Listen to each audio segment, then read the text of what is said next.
ഇനി ബി.ജെ.പിയുടെ ഓപ്പറേഷൻ താമര നീക്കത്തിനെതിരെ പരാതിയുമായി ആം ആദ്മി പാർട്ടിയുടെ വനിതാ എം.എൽ.എ രംഗത്ത്. ബി.ജെ.പിയിൽ ചേരാൻ 5 കോടി രൂപ വാഗ്ദാനം ചെയ്തുവെന്നാരോപിച്ച് പഞ്ചാബിലെ എ.പി. എം.എൽ.എ രജീന്ദർ പാൽ കൗർ ആണ് പോലീസിൽ പരാതി നൽകിയത്.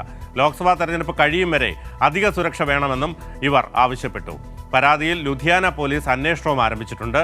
ആ റിപ്പോർട്ടിലേക്ക്. ലോക്സഭാ തെരഞ്ഞെടുപ്പിന് മുന്നോടിയായി എ.പി. എം.എൽ.എമാരെ ചാക്കിട്ട് പിടിക്കാൻ ബി.ജെ.പി ശ്രമിക്കുന്നുവെന്ന ആരോപണം നിലനിൽക്കുമ്പോഴാണ് ലുധിയാന സൗത്ത് എം.എൽ.എ രജീന്ദർ പാൽ കൗർ പരാതിയുമായി രംഗത്തെത്തിയത്. ബി.ജെ.പിയിൽ ചേരാൻ തനിക്ക് 5 കോടി രൂപ വാഗ്ദാനം ചെയ്തുവെന്ന് കൗർ നൽകിയ പരാതിയിൽ പറയുന്നു. ബി.ജെ.പിയുടെ ദില്ലിയിലെ ഓഫീസിൽ നിന്നും സേവക് സിംഗ് എന്നയാളാണെന്ന് സ്വയം പരിചയപ്പെടുത്തിയാണ് ഫോണിൽ വിളിച്ചത്. പാർലമെന്റ് അംഗത്വമോ കേന്ദ്ര സർക്കാരിൽ മറ്റേതെങ്കിലും ഉന്നത പദവിയോ ബി.ജെ.പി ടിക്കറ്റോ വാഗ്ദാനം ചെയ്തതായും എം.എൽ.എ വെളിപ്പെടുത്തി. രജീന്ദർ പാൽ കൗറിന്റെ പരാതിയിൽ ലുധിയാന പോലീസ് എഫ്ഐആർ രജിസ്റ്റർ ചെയ്തു.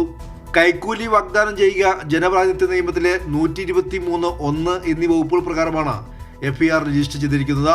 വിഷയം അന്വേഷിച്ചു വരികയാണെന്ന് പോലീസ് പറഞ്ഞു. പ്രഥമദൃഷ്ട്യ സ്വീഡൻ നമ്പർ ഉപയോഗിച്ചാണ് കോൾ ചെയ്തതെന്ന് കണ്ടെത്തിയിട്ടുണ്ട്.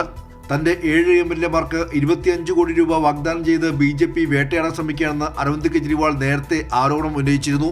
കെജ്രിവാളിന്റെ അറസ്റ്റിന് പിന്നാലെ എ.പി.ക്ക് കനത്ത തിരിച്ചടിയായി ജലന്ധറിലെ സിറ്റിംഗ് എം.പി സുശീൽ കുമാർ റിംഗുവും എം.എൽ.എ ശീതൾ അങ്കൂറിലും ബി.ജെ.പിയിലേക്ക് കൂറുമാറിയിരുന്നു.